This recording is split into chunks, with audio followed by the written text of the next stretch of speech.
Hello, and welcome to Book Reviews Kill, a podcast about fantasy, sci-fi, and horror novels. I'm Evan. And I'm Chad. And you're joining us today for our recap and discussion of Leviathan Wakes, Book 1 in the Expanse by James S.A. Corey. Chad, I think you and I might be in for quite the ride here. Oh, the Leviathan has awoke, my friend, and it is glorious. So we're going to get into this pretty quickly, and a little disclaimer for everyone, especially longtime fans of this book series, of the television series. As with any extensive series that we read on the podcast, Chad and I are going to go as in-depth as we can on this book and the volumes following it, of course. But if you're listening now and you've read most or all of the books in The Expanse, if you're an Expanse expert, please remember that here in the earlier stages, we're both likely to get some things wrong, misinterpret some characters or events, or just come across as kind of ignorant about certain things, like especially specific things. So please just bear with us. There's a lot to cover here. This series is really easy to read. I'm already quite a bit through Caliban's War, but it's pretty dense too. I mean, there's a lot of terms to learn. I was a little bit kind of out of my element there for the first like 50 to 100 pages, which happens with big sprawling space opera sci-fi. It happens with epic fantasy all the time with these big long series. There is a little bit of a learning curve. Admittedly, the learning curve for this isn't too bad though. Once I got kind of all the acronyms together in my head, pretty good compared to other sci-fi stuff I've read. Yeah, it's definitely not too bad. Which is why it lulls you into complacency, and then all of a sudden you get to a chapter and you're like, actually, I don't know if I know what's going. I've been enjoying this so much that I kind of forgot to really pay attention to the nuts and bolts, but that's okay. Yeah, and this book in particular seemed to kind of rely on some more mystery box type stuff. I felt like I was being led around in the dark for a little while before I really had a good idea of what was going on. And I mean, even when I finished it, I had to really think about it for a second and make sure, like, okay, yeah, I think I understand everyone's like motivations, not just the characters, but these big organizations. Yeah, I didn't know who had what ship or whatever for a little while, but man, I'm so excited to get on with this series. Did it strike you a little bit like Gardens of the Moon, in that it just kind of drops you into the story and it's like, have fun? It kind of did. I mean, it's definitely not as confusing as Gardens of the Moon, but it did kind of give me that vibe of like, oh, okay, so we're throwing everything at the wall here, switching POVs, which I didn't really mind. But yeah, the characters, we'll get into this, but I didn't really like either of the main characters. It's kind of, but I loved the book. It's funny how that happened. But funny. Yeah, it did give me kind of like okay, this is the first book in the series. It feels like maybe the authors are just getting on their feet here and kind of figuring out what the tone of this series needs to be. So crazy that there's authors. Yeah, it's James S.A. Corey is Daniel Abraham, author of The Long Price Quartet and Dagger and Coin, if you've heard of those series. And then Ty Frank, who is George R.R. Martin's assistant, apparently. Interesting. Yeah, and I don't know what else Ty Frank has written, if anything, but they are a magnificent writing duo that did such a good job with this book. I've heard it's not even close to the best book in the series, which is wild because that book was a lot. So I'm so excited to talk about it. So me too, man. Me too. And helping or talking about it on the podcast always kind of helps clear up the things that I don't know, because you're right. It's like a lot of new people, new relationships, new characters. They're growing. There's new terms, new technology, new politics, new corporations.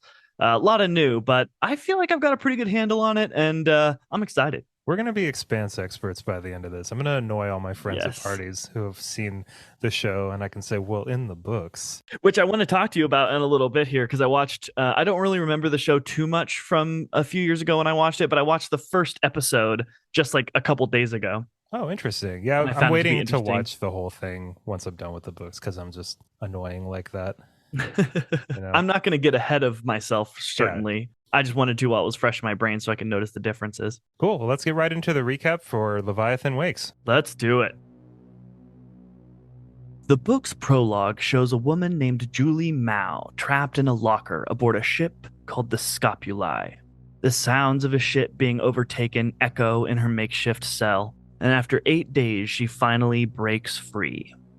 When she investigates the now silent ship, she finds no sign of the crew until she stumbles upon a mass of organic material protruding out of her captain's head, which begs her for help.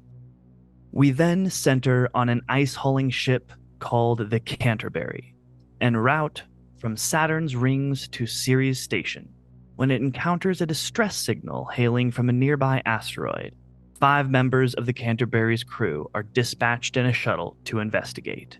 Executive Officer Jim Holden, a former officer in the UN Navy, Chief Engineer Naomi Nagata, a Belter pilot named Alex Kamal, a veteran of the Martian Navy, MCRN, Engineer Amos Burton, and medic Shed Garvey. They discover an abandoned transport vessel called the Scopuli, but find no trace of the ship's crew. Judging by the gaping hole in the Scopuli's hull, Holden's crew suspects that the ship may be a trap set by pirates, so they take the distress beacon and head back to the Canterbury. Before they can make it, an unknown stealth warship arrives, and without warning destroys the Canterbury with nuclear weapons.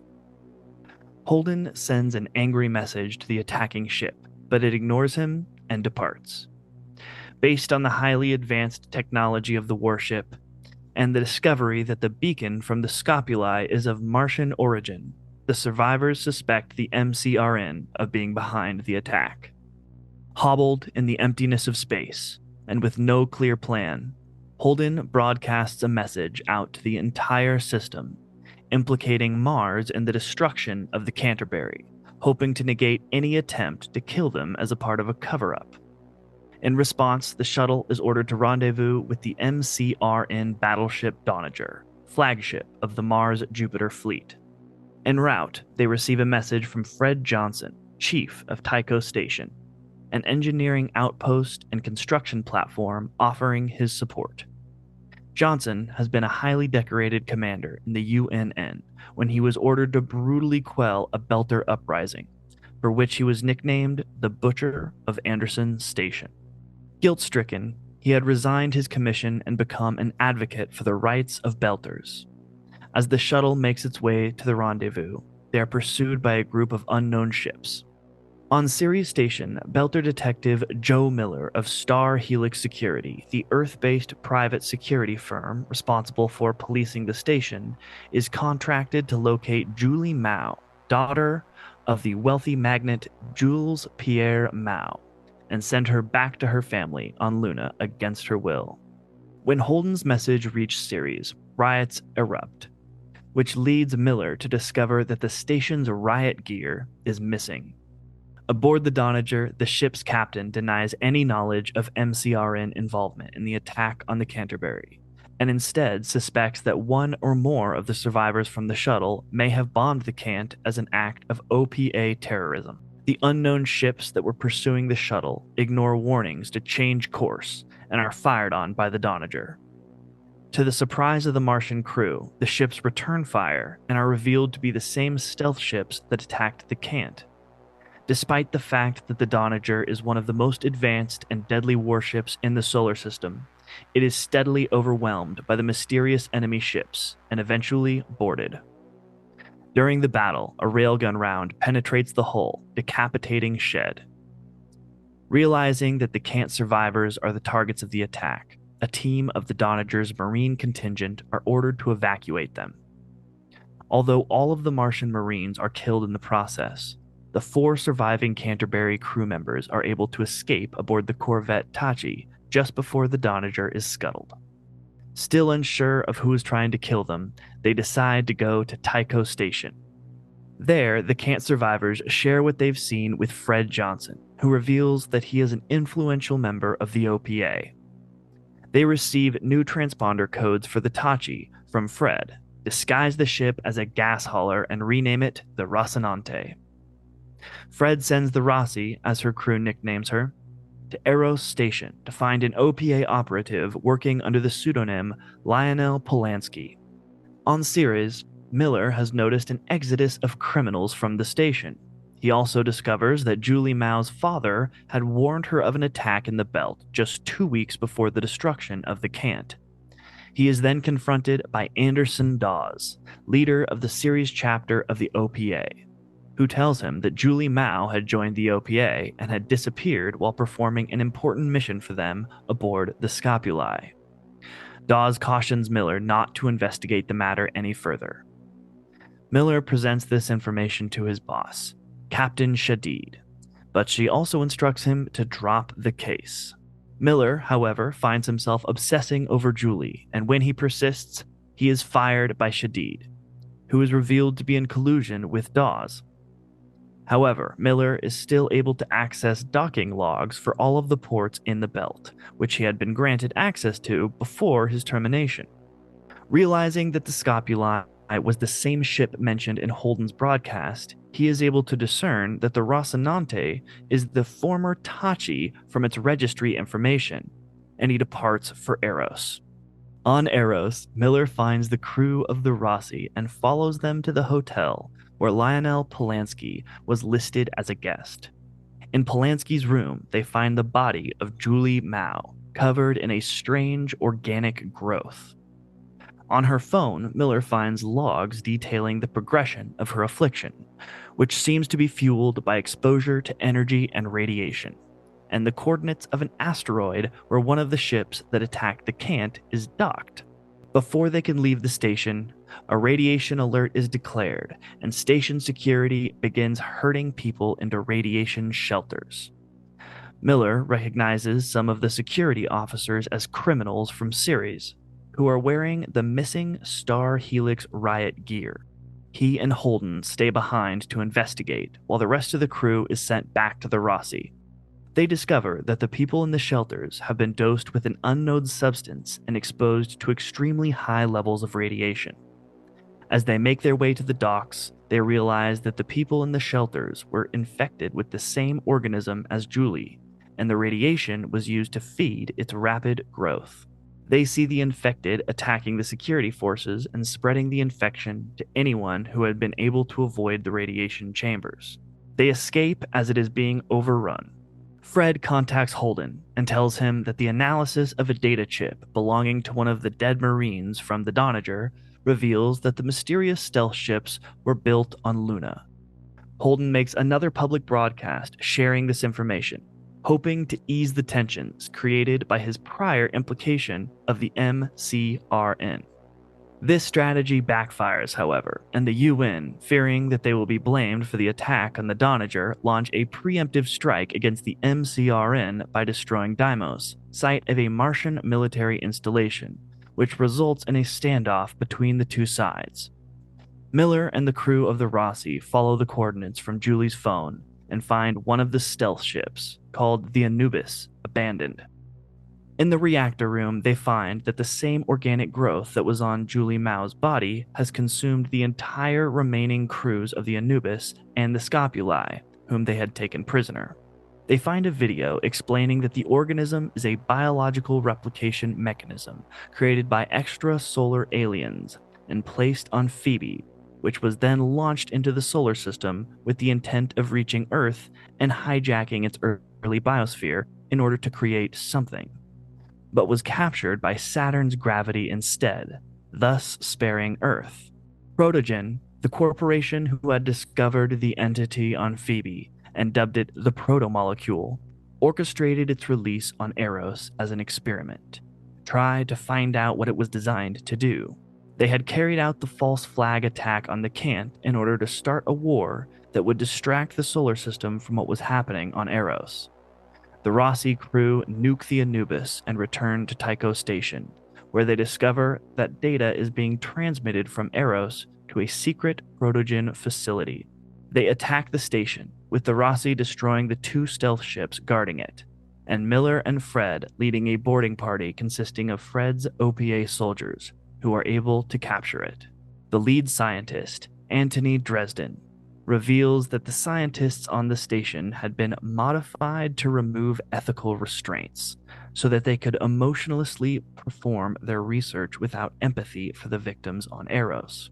He empathizes the importance of understanding the protomolecule, not only for its innate scientific value, but to protect against the clear threat presented by the aliens who created it.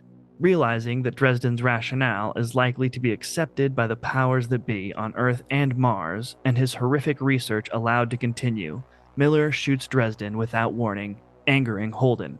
He was going to get away with it, Miller explains later. He was talking us into it. All that about getting the stars and protecting ourselves from whatever shot that thing at Earth. I was starting to think maybe he should get away with it. Maybe things were just too big for right and wrong. Back on Tycho, Miller and Fred come up with a plan to destroy Eros to prevent anyone else from trying to obtain a sample of the proto-molecule. They intend to commandeer Tycho's main project, the massive Mormon generation ship, the Nauvoo, and crash it into Eros at the correct speed and angle to propel it into the sun.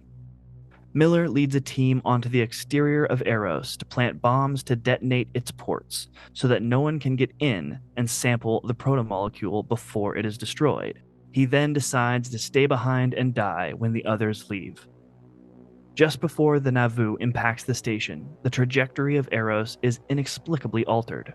The protomolecule has an advanced method of spaceflight that can negate G-force and inertia. Eros then sets out for Earth, the largest source of biomass in the solar system, at a speed that no human-made ship can match. Miller takes one of the bombs into the station to attempt to destroy its maneuvering capabilities. However, listening to the voices on the communication system, he realizes that Eros is being guided by Julie Mao, who believes she is piloting her racing pinnace. He finds her infected body is the host in a parasitic relationship with the protomolecule. He is able to convince her to direct Eros away from the Earth. The station crashes into the surface of Venus, where the protomolecule begins assembling a new, unknown structure. Wow, wow, wow. What a wild ride that was. I know. I feel like most books have one climax, and this one had like four. It just kept going. Like I kept being when they invaded Thoth Station. I was like, oh, okay, now we're at the end of the book. And I was like, actually, I still have like Wow. 150 pages. And then it just kept going and going and And going, now which we're was gonna awesome. knock a planet into the sun Yeah, which or was an such asteroid an or whatever. awesome plan.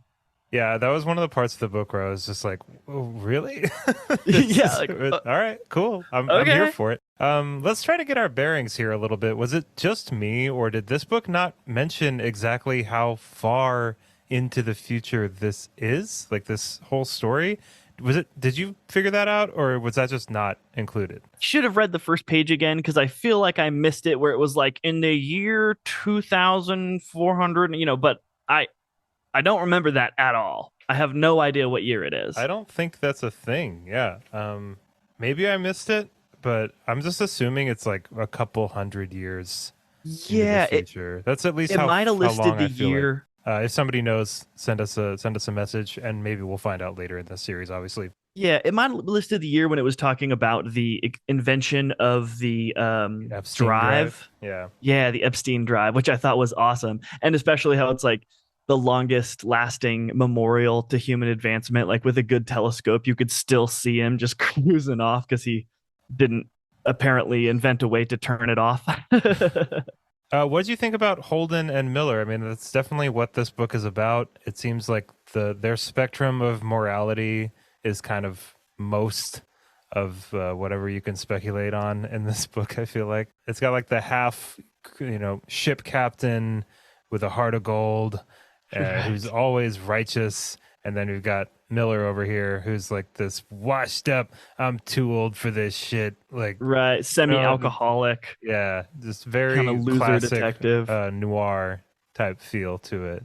You know, Yeah, I mean, there was definitely an obvious dichotomy between the two, and that one's like a realist, and the other one's so jaded by the real world that he just like is blowing people's heads off at every turn. Anyone's just like kind of is wrong by him. He's like, "You're a criminal." I mean, I wouldn't Takes him say out. Holden is a realist. I'd say he's more of an idealist.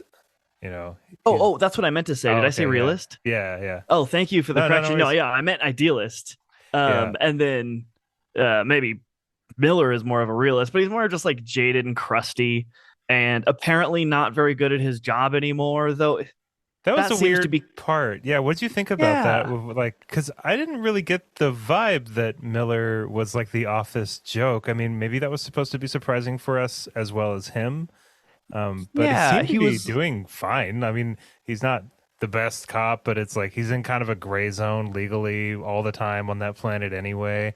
And I mean, it seems like being a security officer on an asteroid that is like a brand new colony. And I don't know. It just seems like that would be difficult, and there wouldn't be like that much like legal precedent for all kinds of stuff. And I don't know. He seems like he's handling it like decently, but then he gets Yeah, drug into Shadid's office, and she's just like, "You're fired. You're washed up. Get you're out of here." fired. Yeah, and it's just You like, should have wait, been what? looking into Julie so much. It did seem a little contradictory to me because he was like raised there. He's a native. He speaks the speak, like the Belters kind of have. They call it Belter Creole. They kind of have this like slang, which I thought was really cool and Yeah, creatively done. interesting. But he speaks it fluently. He obviously has a well established and network of contacts, and can kind of talk to the people in their own language and seems kind of like one of those guys that can get stuff done and then is assigned a bonus like special mission that maybe she was just sloughing it off onto someone who didn't have anything better to do. But I kind of felt it was presented like a you get this one because you know how to do your job. And then later it was like, why are you doing such a good job? You're Yeah, fired. I thought that was odd. It's like if Shadid wanted him to not do a good job on it, then why give it to him at all? Like just to make it seem like it was getting done for the people that wanted her to do it. I don't. That was kind of one of the parts of Miller's story where I was kind of confused. Like, is it really just as simple as, yeah, you got to stop digging so hard. Like you're gonna find something you don't like. It's like, well, then why even give him the mission at all? Like he wouldn't have even heard about it or done anything. He would have just kept doing what he was doing. I think it might have been, and like, man, he stopped the riot. There was at one point in the book, there's That like a was a riot cool that scene. comes up. He Yeah. stops it real well. I mean, yeah, he shoots a guy in the leg, but he kind of needed to yell, start it with a bang to be like, make an example so that way we don't get 200 people trampled to death. But I think that it was more of a you're pursuing Julie too much, so you're fired, as it was like a like you need to pick a side and it's not clear what side you're on, Miller. And so you're out because she was clearly in bed with the OPA as she was working with Dawes, we found out later. Maybe she wanted him to like mess it up or something, and then he wasn't. Like maybe she was counting on him to like kind of like convolute the case or something like that. I don't Oh, yeah, know. yeah. That was definitely an odd part. I did like Miller. I liked Miller more than Holden, but I liked reading the Holden chapters more than I liked reading the Miller chapters. If that makes Because sense. Holden's crew is awesome. Yeah, exactly. And he's Amos doing is way my more favorite interesting things. character. Yeah, Amos is my favorite Me character. too. Oh, was he really? Yeah, I liked Oh, Amos a lot. absolutely. Amos is definitely really fun. I like all of Holden's crew. I mean, Alex is great. They're all very distinct from each other. I think Naomi's great. Were you surprised at Holden and Naomi hooking up? Like, did that kind of come out of No, nowhere for you, or was that I mean, something that? kinda. I want to say yes, just because I read the book so quickly, but like it was fairly drawn out. Like, because he had the experience on Eros escaping with Detective Miller, and he was like, "I'm definitely dead so many times. I'm never getting out." And he just kept thinking, like, "Man, I really regret not moving things forward with Yeah, Naomi that's a because I'm good into point. her." And so when he finally came to, he was like, "Hey, I don't know when I'm gonna die, so I need to make the most of it." What I didn't really like was her reaction was a little, I mean, it was appropriate for sure because she was like, "You've hooked up with like every person on the ship that we used to work on, and I used to like you for the first couple months, but like then you moved on." And then later she's like, "Yeah, I've been like waiting for you. When are you gonna make a move?" It was like he already made it. You totally shot him down, and then like give him flack for it later. Like, "Yeah, I've been No, waiting for you, I dis- sailor." I disagree. She didn't shoot him down. She was essentially saying like, you've had all these flings as long as I've known you, and I'm just like not that kind of person. I don't want to just have a fling with you. So, but I guess she also said like, if you ever want to sleep with me, my door is kind of open. But Yeah, but I I think she think was trying to make it clear that like she doesn't want to be another fling. And it's cool. I yeah, mean, like he doesn't really feel that way either, but I think that she was just kind of guarded against like hooking up with her commanding officer when he has a history of just kind of like, I love how she put it. She was kind of just like, you're so charming essentially that you don't like the people you hook up with don't even feel like that, like they need to hate you or something like that. And right. You're but so good at even breaking up with them. that is kind of a red flag though on her. Like it was cool of Yeah. her to notice that for sure, because it's just like, man, you're gonna do that to me too. Like you're gonna break my heart and then I'm gonna feel bad about it, and Right. it's like, And I I guess don't I want don't know. to I be see that. where you're coming from actually now that I look at it because she did kind of need to take the power back and be like, "No, I was hurt originally by you not Right. going for it. Yeah. And so she kind of Yeah. needed to be like, no, I'm going to do this on my terms and my time and make sure that you're serious, you know? Yeah, and Naomi's really cool because there's something about the command structure on the Rocinante, Resonante. You know what I'm saying? Rocinante. Rocinante. There's something about the command structure that's a little bit foggy. You know, Yeah. it's not as rigid. Even there's a scene where Holden goes down to talk to Amos, I think, and Amos is in the middle of something, and he kind of just like puts his hand up and he's like, "Let me finish this," and like that would never happen in a Yeah. regular ship. And so Naomi does a really good job at kind of like staying professional, even past the point of starting to sleep with Holden. I mean, Naomi is really committed to her job. There's multiple parts where Holden knows, at least the narrative knows and the reader knows, that Naomi will kind of like switch into total professional mode and die with this ship if she has to, which is Hmm. awesome. I think that they did a really good job writing this crew to be loyal, but also not like blind loyalty to Holden. They just respect Holden a lot and understand that their jobs are really important on this ship. I would have really liked to see them just become a pirate ship, but that's not Yeah. what this. I for a second, it seemed like that idea was almost like Books of floated. Babel out. Yeah, right. That would have been pretty cool. But I do like the Holden chapters. I felt like they were more interesting, more cool conversations were happening, more was going on, and then the Miller chapters were really introspective and a Very lot heady. a lot of the same feeling like over and over again. I was getting a little bit like fatigued with his fatigue, you know. Yeah. He's not a bad character at all, but I just felt like things were kind of moving a little bit slow on his end until Miller and Holden finally met up, which was what the book needed. The whole Absolutely. chapter on or the couple chapters when they're on Eros and the zombies appear and Huh. everything, that was my favorite part of the entire book. They had to work Yeah, that was together. top three. They were trying to figure out what was going on while I was trying to figure out what was going on, which was really nice to read. um they really just threw zombies at us. It was like I Oh turned the page man. because, and I think you have the same copy as me. It's like they're looking around, and then you turn the page, and it just says, and that's when the vomit zombies came The out. It's vomit just, zombies. They just come it's out so crazy. like Yeah, shambling and like I mean, that whole series was amazing. So we get this cool like kind of subterfuge like da spy thing with like Miller tailoring Holden and crew right when they get on Eros, and then they go into the hotel. We have an awesome shootout. Whoop, that's super fun. Then we see Julie Mao. Cool mystery, kind of like solved turned where into a she's at anyway. But a whole weird. new mystery has started. Yeah. It's horrific. So you're like, oh my gosh, kind of writing Miller's emotional like what, Well, and and then Julie's journal entries were really haunting too because yeah, she was aware of what was going on and trying to like, and that was it was a really nice touch that all the lights were broken and stuff, like anything that could possibly kind of shorten her lifespan because of radiation. So she's feed just it. sitting in the dark, slowly transforming into a vomit zombie, which I'm just gonna keep calling them vomit zombies, Yeah, at no, least that's for this perfect. episode. I mean, that's what they call them in the books. So I feel Yeah, like we're totally. perfectly I'm within. sure there's I feel another. like that was a really we needed a trauma situation for Holden and Miller to get because like Miller To was like share. just a guy, you know, like there was no we needed something really traumatic for them to go through that would kind of bond them, that would add some emotional ties between them, or else he's just like a guy on the ship. He's not part of the crew, you know. So, I mean, let's just dig into what I think that this book is trying to explore, which is the spectrum of morality between Miller and Holden. It seems like Miller definitely has a lot of experience. He's very jaded. He's more of a realist. He's seems like more of a utilitarian, and Holden is more idealistic. He's a Boy Scout, basically. You know, he's Yeah, like Captain America.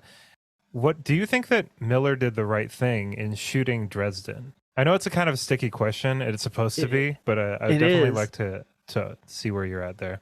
Let me start here. Regardless of what I think, which I will get to, I I thought that it was the right move for the situation because like I was reading his I mean kudos to the authors. I don't know which one of them wrote this particular section, but I think that Daniel Dresden's. Abraham wrote the Miller chapters and Ty Frank wrote the Holden chapters Oh, in interesting. this Okay, particular book. Yeah, so I think that would probably be that would be Abraham then, because right. it switched to Holden, and they get there, and Dresden, when they find him on Thoth Station after the OPA takes it over and everything, he gives a very like chilling, Yeah. but also like it's a very logical, it's logically accurate speech and all these justifications for what he did to Eros, and how in the grand scheme of things it's just a blip, especially compared with some historical events like Genghis Khan. That was so like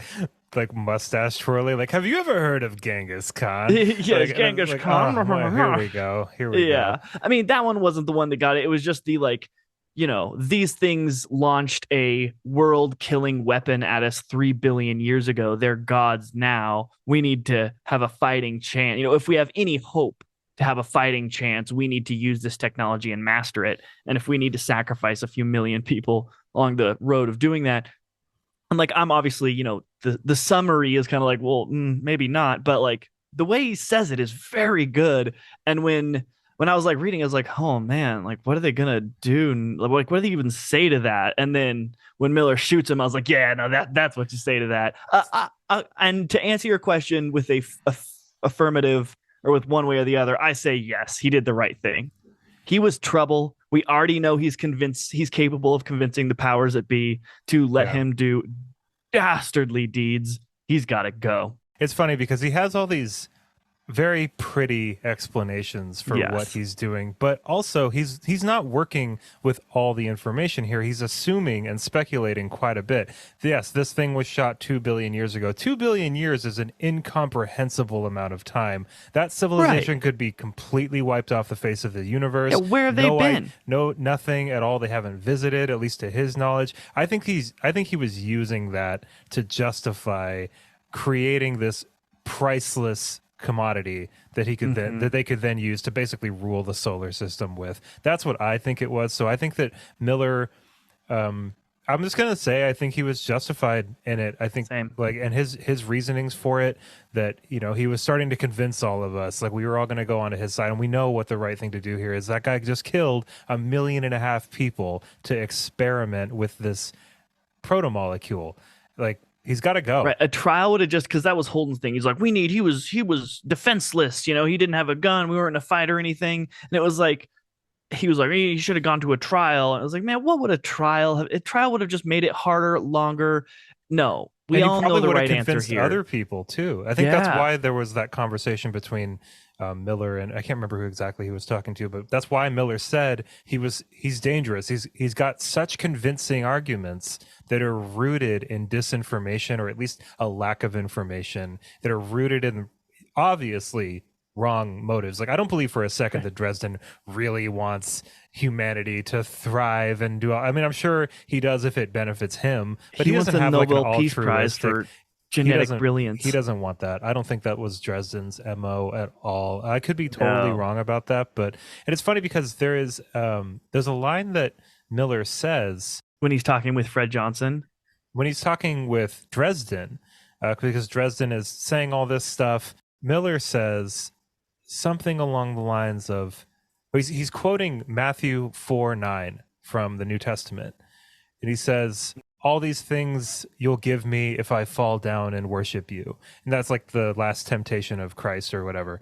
Right. So like that was basically, the text saying, this guy's the fucking devil. Like this, Yeah. that's at least Holden's feeling on it. It's like, you're not going to tempt me. You're not going to give me all these fancy words and all these motivations and justifications and rationalizations for killing 1.5 million people. Like, I understand what was going on in Miller's head, and I think that it was so like Boy Scoutish of Holden to just be offended about that. I mean, it really ties into a lot of like Holden's motivations, and I would argue pretty ill-advised motivations to get as much His information naivete. out to every naivety. Naivety. Damn, I even was so I proud of said myself. I like naive. said it and I was Oh like, I my did it god. right this time.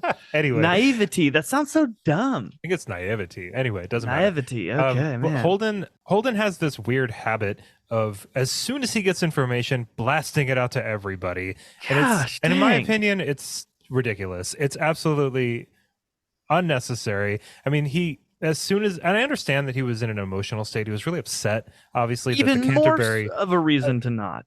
But yeah, I mean, but you're not really thinking super clearly if you Right, just right. watch like an entire ship that you were working on for like 5 years blow up with all your friends on it, obviously.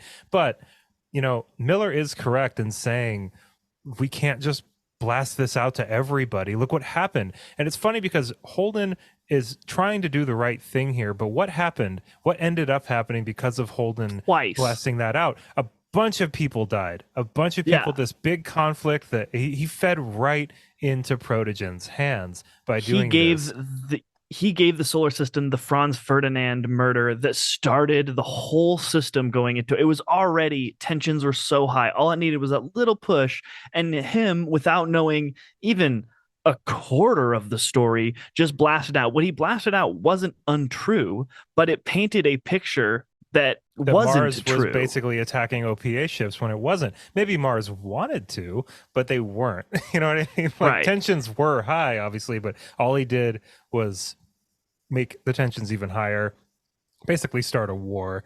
And I love that at the end of I think it's a Miller chapter. I can't remember exactly, but like Miller kind of keeps something close to the vest, Hmm. and he's just like, see what I'm doing there, Holden? This is the right thing to do because we don't have all the Right. information. We don't like. We need to be careful with this. I mean, freedom of information is important, but I feel like when there's a war on the line and there are lives on the line, it needs to be thought through much more carefully. Like, it really brings up the question, like, does the public deserve or have the right to know everything? And I feel like you could argue it depends Right. on whether or not it's going to start a war. Do you know everything? Like, Well, here's the like thing, right? Is people don't like an incomplete story. They don't like to not know. And the easiest, the best way to lie to someone is to tell them a bunch of facts that aren't complete. And people will naturally fill in the gaps between those facts and connect the dots.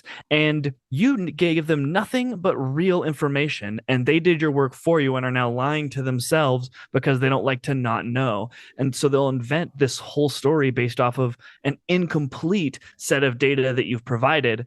And that's what Holden was doing every time that he released it out, was like, this is what I know. But it was like, there was an underlining subtext of like, and it appears to be Mars, and now it appears to be Earth, and there are major consequences every time. But it's not even like a lack of information. It's the wrong information. Like Holden is literally saying Mars blew up the Canterbury, and that literally isn't what happened. I don't think he said that though. I think he said we found a piece of Mars transponding but quick. that's People say basically that, and he what like he's. defends himself, and he I was like, guess "But you're. I I guess you're didn't." technically right. Yeah, I But guess yeah, no, technically but you are actually right. I'm technically mean, right, but like- he's actually right. like His defense was ridiculous. like in effect, that's what he did. So Exactly. Effectively, that's what he said. And I feel like Holden is smarter than that. I think that Holden is like a really emotional person. It seems like. Which is a great character to read. I can't wait to keep reading more of Holden because He's a very like, selfish person too, though. in what way do you think? Because he didn't think, he just allowed his emotions to go out.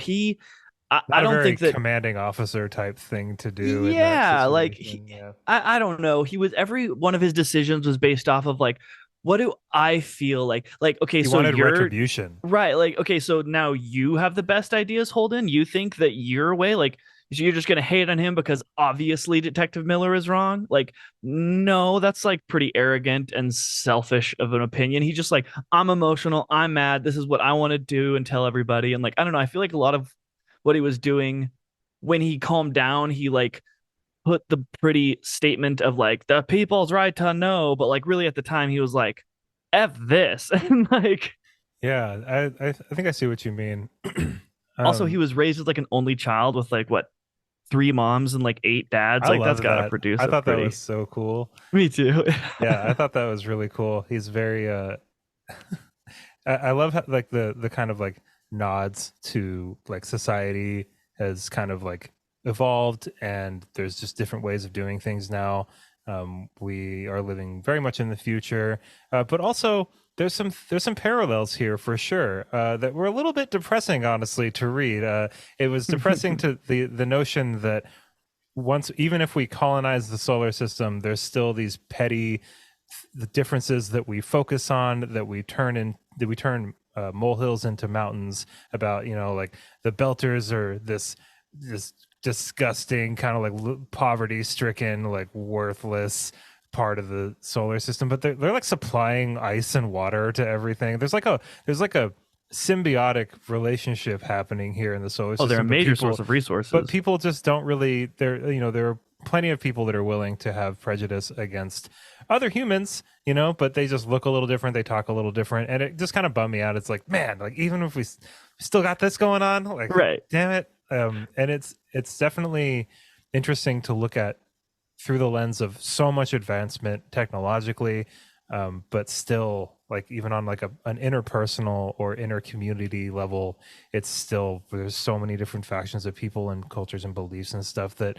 while that is really awesome, it's rife for Human conflict, nature like is still an unnecessary, a-hole. yeah, conflict. So yeah, that was I was just like, man, what a bummer. Jeez. Yeah, I agree. Though I did find it a little funny, maybe not funny, or they're like they kind of pulled the Star Wars, and that like you always have like the desert planet, the ice planet, the swamp planet. It's like all one. It was like Earth, totally unified. Mars, totally. There wasn't like different factions except for the belt. Like they kind of had some differences going on over there, but it was like, nope, I liked definitely it. all of Earth versus all of Mars. And I guess if you have planet destroying things, they would kind of unify like that. But I don't know. I just found it a little like, well, I was like, Well, they might not have mentioned it, right? I mean, we're only on the first book, so there could be like yeah. multiple different factions on these planets, and I think they said the the Earth is totally ruled by the UN and maybe maybe I know Earth that. and Luna, maybe. Well, one thing that I thought was pretty striking about this book, and I'm sure the rest of the series will follow suit, is that a lot of this seems to be controlled by different corporations. It's a very corporatized solar system. I don't know if you ever played that game, Outer Worlds. It's I like didn't, but I know what it is. it's a very cool game. It's a little boring, but there's Hmm. like a lot of talking in it. But it's a very cool game, and this idea that we have kind of expanded into space and kept our very much like corporatist ideals, at least the corporations have, and things are ruled by the interests of these corporate entities, which I think is a really big part of this book in particular. Is that this is a corporate entity run by this Dresden character who's got all these justifications, he's got all these reasons why everything they're doing is for the benefit of everybody. But really though, Convince the I mean, board. really though, like, yeah, I feel like Yeah, it would have been handled a little bit differently. They would have brought in more people onto the project if it was truly altruistic, and I just don't believe that it was. not even So kind of. obviously we have like these kind of more, I guess for lack of a better term, we have like these kind of state run or governmental bodies that ostensibly are trying to run things in a certain like way that works for everybody, but like really, I mean, they're not. And then Right. I there's mean, like these corporations that are all tied into it as well, and it's just like another thing where it's like, damn, we still couldn't get past this. right. Jeez. Detective Miller really summarizes it well in his little tagline that he says throughout the book, which is, the belt doesn't have laws; it just has police. And it's like, man, I can really see that being a potentially accurate description of what a society would kind of be like in that situation. Because he's not a policeman; they call him detective, but he works for A like private Star security Helix company. Security, Yeah. and it's like, but he's a police officer. How do I say this? There's a certain kind of like togetherness about living on Earth, right? I mean, we're all separated by borders and by cultures and things like that. That's a thing, but we're all on the planet. Breathing So the there's same that. air. So there's that. But then you've got this, you kind of throw a weird wrench in the gears when you've got a whole society that's living in the asteroid belt, which is very far away. There's an actual physical, real big difference. And I mean, my question is like, is there a point where that difference makes them not human anymore? And even if it did, why would it matter? And Right. that's the thing. It's like this is still, regardless of the size, regardless of the scope, regardless of the distances between, it's still a community. Like it's still this Hmm. solar system community that they all have different resources and they all have different ways of relying on each other. And it's just, it sucks to see that those prejudices still exist and those assumptions still exist. I mean, there's multiple points in the narrative, there's multiple points in dialogue where, it's pointed out that the Belters are taller and skinnier and they've been in zero G or close to zero G their whole lives. And, Right, less you know, muscle density. yeah, they're not part of Earth, but there's still like that. But it's like, well, why does that matter though? Right. And that's a big question. It's we can't even answer it on this podcast, but it's a No, of course gigantic not. question. Besides to say that they're, of course, living, breathing, sentient, loving creatures that Right, are exactly. obviously still human. Like, I feel like we're a long way away from being human. Like, it kind of reminds me of, I forget the name of the tribe, but there's this tribe in Indonesia that lives like 70 to 90% of their lives on the water. Like their huts are on the water. And they have over time developed lung capacity because they swim all the time. That's Yeah. what they do. They can hold their breath for like 8 or 9 minutes and they can swim really deep and they're just nothing but a spear. And it's a similar sort of adaptation, but I do think it becomes easier to put people in a group like that when it's like these people can't even walk on our planet without experiencing major pain, and maybe thinking of them as being less or Right, but it whatever. just We're but constantly why does looking it for reasons to ostracize, alienate, and then exactly it doesn't destroy and control. matter. It doesn't matter. I mean, these people are contributing just as much or in much the same way, or at least to the best of their ability in most cases, like to the betterment of this whole stellar society or this solar system society.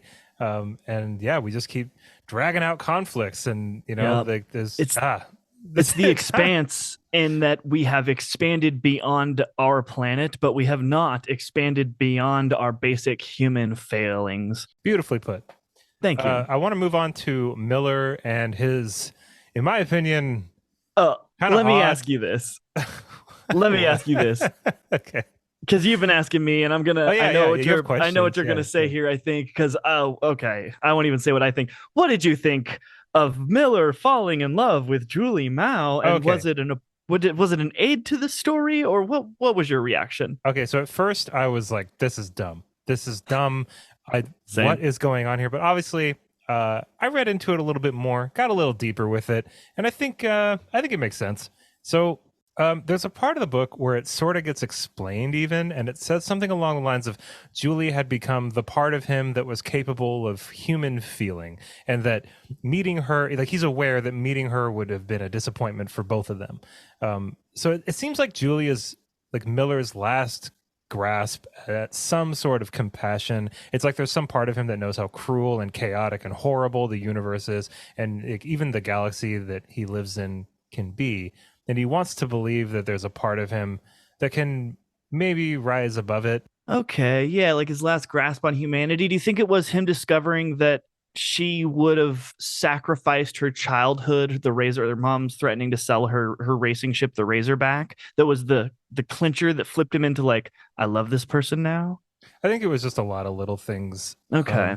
I mean, obviously him being recently separated or divorced, I think, from his wife, probably that's like a classic kind of like, noir detective thing. Like, man, I'm single again and I'm in my 40s and like, Right, right. My job's destroyed. My yeah. And I think that like it was a way of him kind of like sticking to some sort of compassion or some sort of humanity.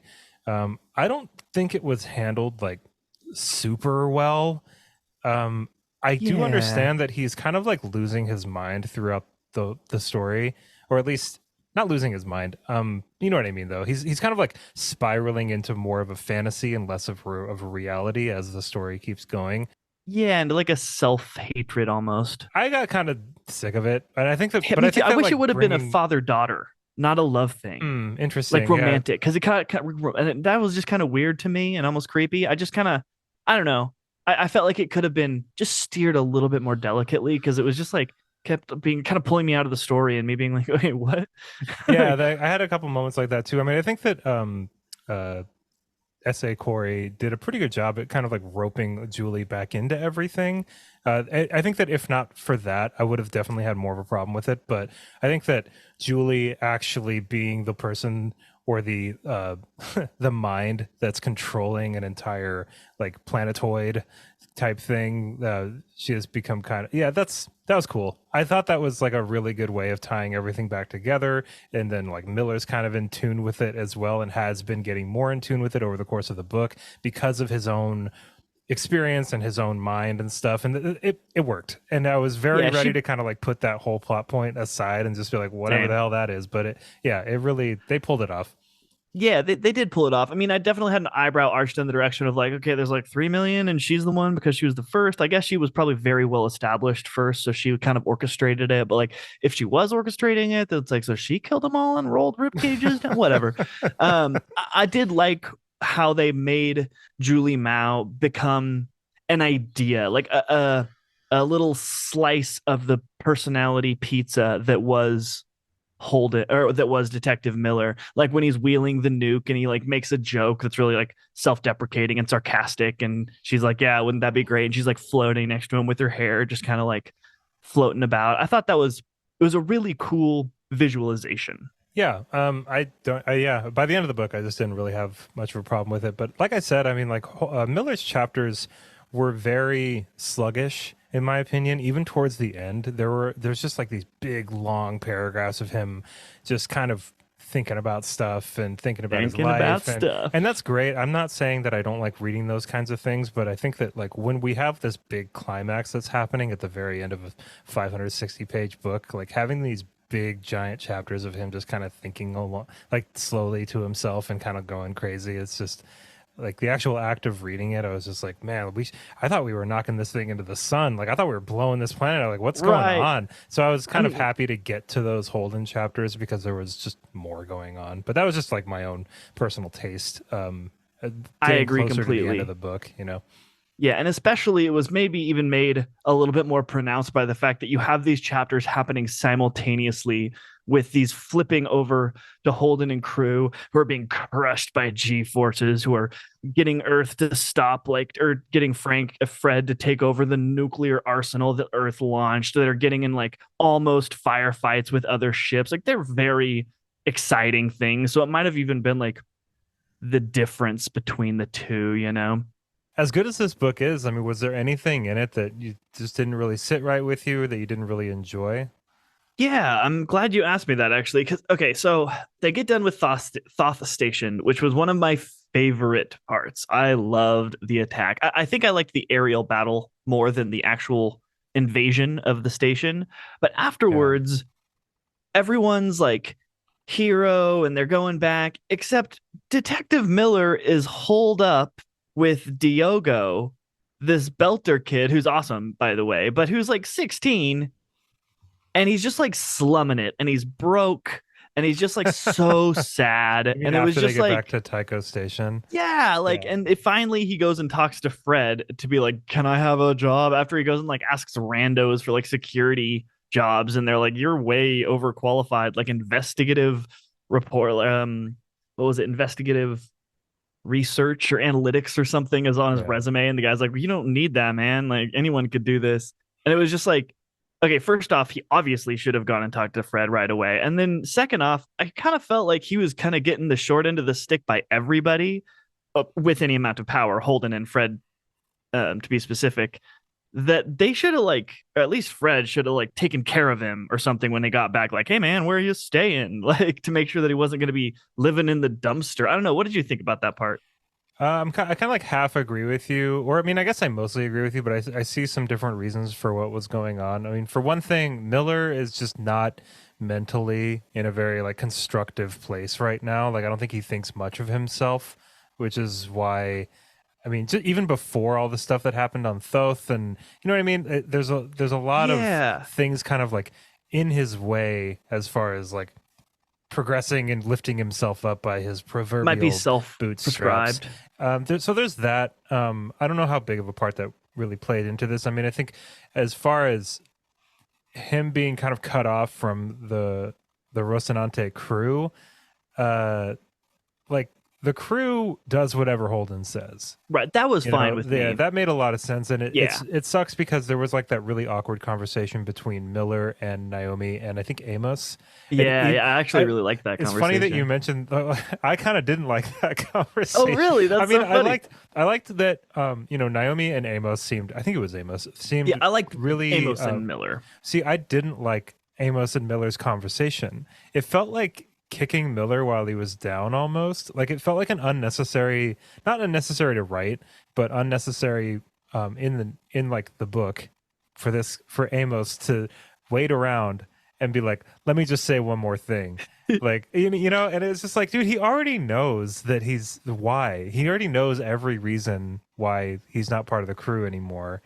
You Yeah, but didn't need to have this conversation. I think it was just a chance for Amos to say something. But I don't know. I just thought it was kind of it was almost like a wasted conversation, you know? I get where you're coming from for sure. Like he got it if Miller would have really stood and thought about it for sure. He was like a little puppy, just like, hey guys, how you doing over here? Like, can I have a drink with you? I'll buy you beers, even though he has no money. And then Amos just kind of, I don't know. I kind of felt like it was Amos's way of being like, I have to say something because Yeah. obviously this guy was Yeah. like a part of our crew. And it's not So his it's like I'm call. just gonna give it to him straight. I Like, see. Yeah. Yeah. I mean, as far as Fred, um, I don't know why Fred wouldn't take the initiative. Maybe Fred also didn't really know how to feel about what Miller had done. But too that's close to the butcher of well, and station past. see, that's the thing though. It's like I don't really know much about Fred, and I read the short story, but I I was gonna hope ask you about that. I hope he's a bigger character, because it's a little. I feel like it's a little early on for me to gauge whether or not that was like in character for Fred to be that hesitant to include Miller in anything further. Because I kind of agree with you that it would have made sense for Fred to reach out and say like this guy's obviously a resource, but maybe he's like a it's there's so many elements to it that are like Lethal Weapon esque, where it's just like this guy's a loose cannon, Yeah. like we Well, I don't, he's mean, Fred unpredictable. So I Fred get had that some too. really good reticence during that conversation when he was talking to Miller. He was like, I will be the first one to throw you under the bus. Like if Earth comes my way and Protogen if we need a scapegoat essentially for murdering the head scientist, even though they just got done like killing a bunch of scientists and like invading and the I whole know. thought. So I don't know. I was like, but that one scientist, like he was like, I will throw you under the bus so fast it'll make your head spin, sort of thing. So I get it was a little more political for him, but still, like I said, his team just got done like ransacking the entire You know what's station. interesting too about that battle, if you could even call it that, was it there was a certain feeling of unease, at least when I was reading it, where something didn't quite seem right. It was all way too easy, and the only ammunition that they had was like non-lethal ammunition to keep their employees in line, Riot which rounds. they didn't find out about that until after they had taken the station over. And so there was something like really weird about the whole situation, like that whole battle. Um, and then getting that kind of that information of like who's running this place. And I was wondering if you thought it was strange that Protogen didn't have, with all the resources that they have, why wasn't there better security? Were they just not expecting anybody to find out where they were? I think it was a hubris kills them sort of thing. I think they were so confident in two factors. Three. One, the war. They're like, everyone's so distracted right now. Nobody even kind of knows it's us. Two, six of these little frigates or whatever took out the Donager, the like head of the biggest, baddest Martian ship. And we've got two ships there. Right. So like it's good. Um and three, stealth. I think they just didn't know that anyone was there. Maybe I guess that's kind of the distraction one. Just two. Just No, two, I guess. that counts as three. Yeah, okay. Yeah, they just thought they were like so stealthy. They're like, no one knows what we're doing over here. Yeah, and then kind of going back to Dresden a little bit. I mean, just the absolute confidence that only a corrupt multi-billionaire would have. He was so calm, and just the way that they wrote him, the way It's he was chilling. standing, like his posture and everything about him. It's like he was so confident that he was doing the right thing, or not even the right thing, but just the smart thing, the most advantageous thing, and that nobody could possibly understand why it was so important for him to do it unless they had heard it from him almost. Like he was the Right. keeper of that information. It was like this esoteric shit that everybody else was so ignorant to how powerful the human race could be. Yeah. Man, I just He that's was a so straight creepy. Yeah, he was a straight sociopath. I mean, Yeah. think about it from his perspective. He's thinking he's a creature of logic, right? He doesn't have emotions. He's not thinking they're going to kill me because what I did was evil. They're thinking, okay, now they have me, which is a major asset. And logically, the best thing to do would be to use me as leverage to gain a stronger position on the board, either more money, more gear, whatever, negotiating power. Not just you're evil and need to be put down. I laughed. I was like, yes. And then Miller, the wild card, comes in. I've had enough. I love that scene how they describe it, where he's like, even as the gun was being raised to his face, he was so supremely confident until like his skull's just being blown out. Speaking of kind of weird left turns here, I wanted to get your opinion on the very last line of the book, the very last thing in this book, which is Fred talking to this, I don't know, council of leaders of the solar system or Oh yeah, he's whatever. making like a presentation. So maybe I'm reading into this wrong, but he says, "Ladies and gentlemen, we stand at a crossroads. On one hand, there is a very real threat of mutual annihilation. On the other," he paused for effect, "on the other, the stars." Okay, so I haven't read too much into Caliban's War. I did read The Butcher of Anderson Station, and that gives Fred a little bit more backstory. Not a ton of backstory, it's a short story, but you do see what's going on a little bit more with him. Um, is Fred going to try to use the protomolecule for OPA? Is that what that meant? Because maybe I'm totally reading all the way wrong into it, but there's a few key words here, like mutual destruction. Was he talking about the other alien race, or was he talking about the factions within this solar system? Or, and then he I think says, he's talking about the factions within the solar system. I think that might be more likely. I mean, like Fred seems like a pretty cool guy, but But the something stars about thing, the stars thing that was weird. That was a weird way to end it. that was a 'Cause Dresden line. it's like why there's only one star in this solar Right. system. What about these other stars? What the hell are you talking about, Fred? Right. How Uh, could we do that, Fred? so it kind of rubbed me the wrong way, and I don't know if that's what it was intended by the end of this book, but it was a really cool last line because I was just like, "What? Wait, no, Fred, Yeah, no." no, no. Well, I mean, if you think about it, he's been very aggressively pursuing the proto molecule this entire book. Like, at no Interesting. point Yeah, was he okay with Holden leaving with it. But Holden kept being like, nope, it's mine. I'm taking it. And that's what he yeah. bargained to turn off the ship transponders, which is how they were targeting all the nukes. Also, who's got the nukes? I think it would be Mars and Earth. I don't think so. Fred took those over, right? And he like Um, dragged him out in the middle of nowhere, but they didn't hit the. well, now nobody's got nukes. Like So there's just they like shot them all into the void, there's like which 30,000 nukes just chilling out there. that is kind of an interesting thing because I think that they sent like most, if not all, of Earth and Mars's nuclear arsenal It to says the hit this rock. entire Earth arsenal. So yeah, there's even a line that says like, in one fell swoop, we managed to disarm both superpowers in the solar system, which I Yeah, thought I don't was know if it really was cool. Mars. I think it was just Might Earth. have just been Earth. I think Yeah, but still. Mars does have nukes though.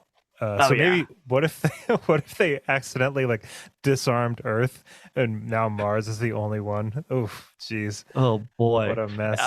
Whatever, whoever side Fred is on, and whatever happens there, the Belters need to come together as one, not be a bunch of different factional OPA with different levels of extremist views. They need to like come together, formulate some sort of like organization if they want to have a fighting chance. They're just too I know violent it's and extreme. I feel like. the total idealist in me is just like, why even why is anybody fighting at all? Like this I is know. it, we got out there, man. We got out to the other planets where we colonized everything. Like let's go. Let's make this a utopia. But of course, we can't have luxury gay space communism without millions and millions of people dying, apparently. In any science fiction book Right. I read, like it's so And that's what I'm except hoping for Fred is the talking about. We culture. all need to just stop facing in and face out to the stars, face the troubles and what's next together. But I personally think Fred is a little bit more snaky than he I'm comes getting off to that be. I feeling think he's going to too. be corrupted, Me honestly. too. I got that vibe, and obviously, Yeah, maybe not, but he's like the only potential antagonist I'm seeing right now at the end of this book. I'm a little bit into Caliban's ooh, War right now, but it's a 600-page book, and I don't think it's gotten I didn't in even think about really antagonist. Huh. right. I mean, maybe I the just thought him being antagonists becoming. are Yeah, but aliens. you could be totally right. You know, it's funny. We had an episode a little while back where you said something along the lines of, "It's so cool to have this sprawling space opera sci-fi with not even a mention of aliens." And then I right know. after that episode, I turned a page and it was aliens. And I Yeah, was like, Chad. I know. But it's a very, It's very subtle. different. Yeah, it's a subtle form of But I aliens, and like, but I wanted to ask, how much more present do you think extrasolar beings are going to be in this? Do you think it's going to be an issue, or do you think maybe it's almost like a paper tiger kind of thing where yeah, aliens sent something like 2 billion years ago and now the whole solar system is worked up because of something that they did and they're not even like a thing anymore, but now it's a really big issue just in this solar system, you know? I'm gonna make a prediction Sure. Yeah, I think we're that about there. yeah, that at the very end of all the books, it ends with us making contact with another intelligent species, like us reaching out and it being maybe an okay thing, like not a violent encounter, or maybe we just like and they went into the room to have the meeting, or something like that. And I think that the all alienness, proto molecule, ooey gooey, whateverness between now and then will be a focus point for the story to revolve around as to who has the queen on the chessboard. That's an interesting take. I would say that as far as like my prediction for the series as a whole, it and like obviously this, like I said, book one, both of us could be so wrong here, How many but books are there? nine, and Nine? that's not including all the novellas and short stories either, which I'm We're totally so tackling. far away. I hope it's not nine books I all about know the we're making proto-molecule. some pretty wild predictions here, but I think the alien threat is a real one, and most of this series is going to be skirmishes that are leading towards some sort of solar system unification. Like we're going to see the Belters and Mars and Earth kind of start to form together despite their differences to protect the solar system from an alien threat. That would be a really Cool. cool thing to happen. I You know, agree. it's interesting. In Zizin Liu's Remembrance of Earth's Past, there's a significant chunk of that trilogy that's it's kind of like what it's about. It's about a lot more than that, but there's essentially like aliens they need a new home and they're fairly hostile, and they're like we're coming, we're going to be there in 400 years or something like that because they need to travel here from pretty far away, and a good amount of the trilogy is about how we kind of like rise and fall and kind of stumble our way toward a sort of harmony on earth for our own benefit so that we That's can beautifully said. defend, yeah, so we can kind of like benefit, or so we can kind of like defend ourselves in a way. And I think that'd be cool on a macro scale in this series if the alien threat was actually real. I don't know if that's I don't even know what the expanse means. Like maybe the expanse is the alien race, maybe it's the proto molecule, maybe it's just a word for the expanse of the solar system that we have colonized. I'm not really sure yet what that means. The story feels so human to me right now. Like it's such a human story. I feel like it would change the feel of it. Like, and not in a bad way necessarily, but it would be I don't know. I just don't expect there to be like take us to your leader aliens coming in anytime soon. Maybe at the end because there's obviously the implication, or maybe they exist in like a totally different way. like a different dimension or something. Yeah, or like those Mm. ones that were like the octopus ones that live have a different like feeling of time in that one. What was that movie? So Oh, an good. arrival.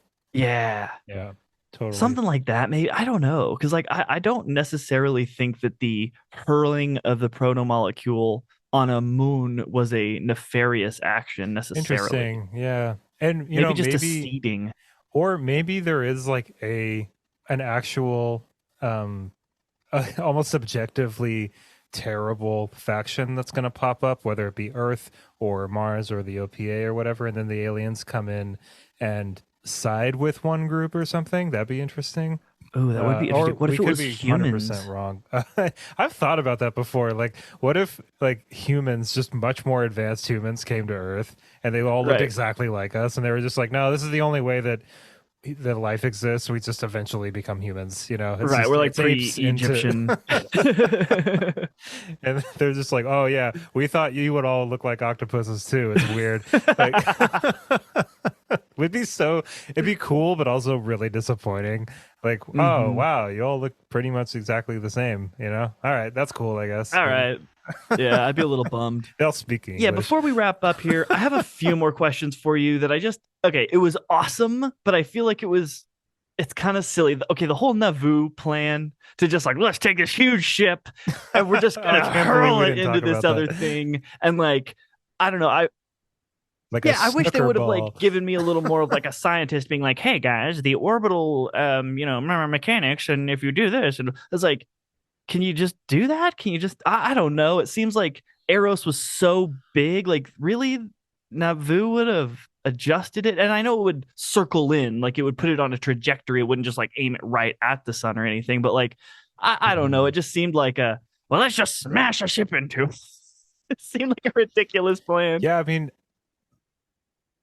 but I mean, what else could they have done? Because I mean, it's said multiple times in this book that if they blow it up, all it's going to do is Right, spread like a the thing out sneeze. everywhere, right?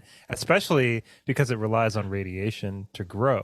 And so if you're sending nukes at something like that, it's not going to be a good situation. So like knocking it into the sun, when I read that, my brain went, that's stupid. And then like a second later, I was like, that might be the only actual The option they sun part have, doesn't which really is get me. It's just the funny. Navoo smashing into No, you're it. right. Yeah, knocking it in. But I mean, but everything's in a vacuum. I It mean, makes if you, sense. and that's the cool thing about these books is like they're kind of like, how do I put this? They're kind of like the layman, like blue collar kind of like space Okay, opera. That's the that's vibe a that good I'm way to getting look out at of it. it. And so, and I think that even Daniel Abraham and Ty Frank, in the questions at the end of this book, they're even kind of like, look, we don't know like the ins and out of literally everything we're talking about. Like we're trying to tell a story here.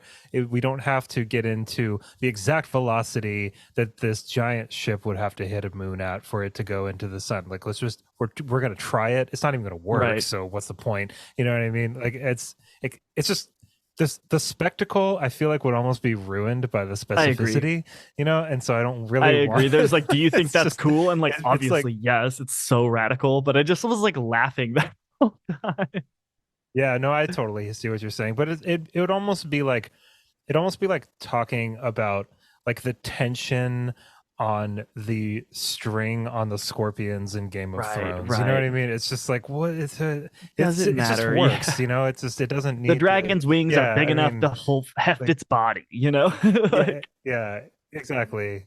And that's fine. I mean, I do like technical specs, and I wish almost that they would have kind of gone into a little bit more detail about the Epstein drive, because yeah. and maybe they will, obviously, but there's one thing that I don't particularly love about this book, and I hope that it kind of like evens out, is that there's a lot of jargon, like both military and spacefaring jargon, that I feel like is a little superfluous, like that doesn't really need to be there.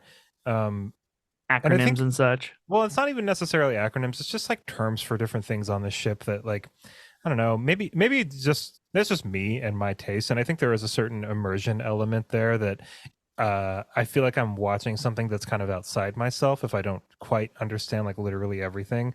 But it's just it kind of just like washes into like a bunch of terminology that I'm kind of just glossing over now and then, Tom it's just like, Clancy's esque. yeah, kind of just like, like Holden went down the hatchway into the torpedo main Right. chamber, like console So we to gotta fish away, the fish away. slip space terminal thing. And it's like, wait, I don't know what any of this is, and that's fine. I guess it's part of the whole thing. But another It's a thing, fine line to walk though, because I've complained yeah, about the opposite, right? Of just like, I totally. don't, how does this work? Your magic is just thinking really hard, it's like it's definitely a fine line. And my opinion on that kind of stuff is usually in flux because of context too. Like, so Yeah. depending on how engaged I am with what's actually going on. So if it's kind of like a boring conversation and then there's some of that in there too, I'm just like, bah. But if it's Ugh. something really awesome happening and I don't Right. care, Hand me the So turbo glockter. yeah, No, it's no, totally fine. no. Yeah, it's totally fine. But the only other thing about this that um just kind of gave me pause and that I wish would have been in there is a kind of like establishing chapter that or a prologue or pre-prologue or whatever that's just a foreword or something in the very A beginning that was setting kind of of the like, stage. yeah, that was kind of just like, all right, it's 200 years from it's like the year 2550 something, and there are three factions. One is the OPA, and I realized that this was done through dialogue. It was done through the narrative. I totally understand that, and it was done really well. But I think that the first like 50 to 100 pages of this book would have been a little bit less of a slog, like, or not really a slog, but just, you know what I mean. I would have attached way more to what was going on if I kind of knew everything. If there had even been like a Yep. glossary in the front or something. But that's such small potatoes, because I think that Daniel Abraham and Ty Frank did a fantastic job at laying everything out and making sure we kind of understood what's going on here.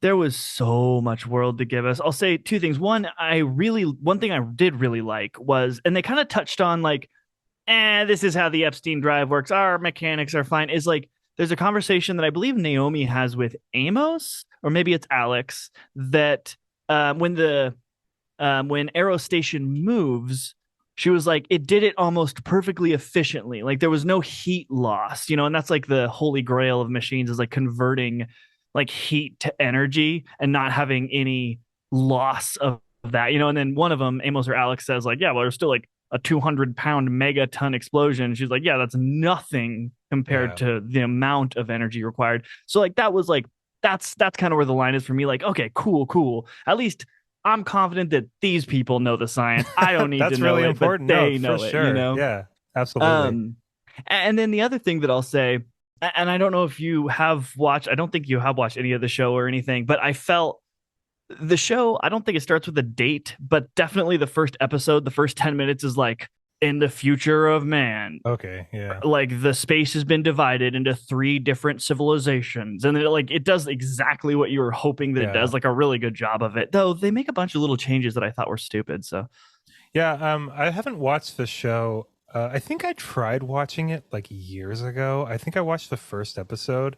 I might have like eaten like an edible or something and Holden tried to sucks. watch it. And I think that um I can't remember what it was, but something about it. It wasn't finished or anything, and it felt like a commitment to something that I just didn't really want to commit to at the time, which has happened with me with a lot of different shows. But I am planning on watching this show in its entirety, or at least whatever's available after I'm done with this series, for sure, just to kind of see what the differences are.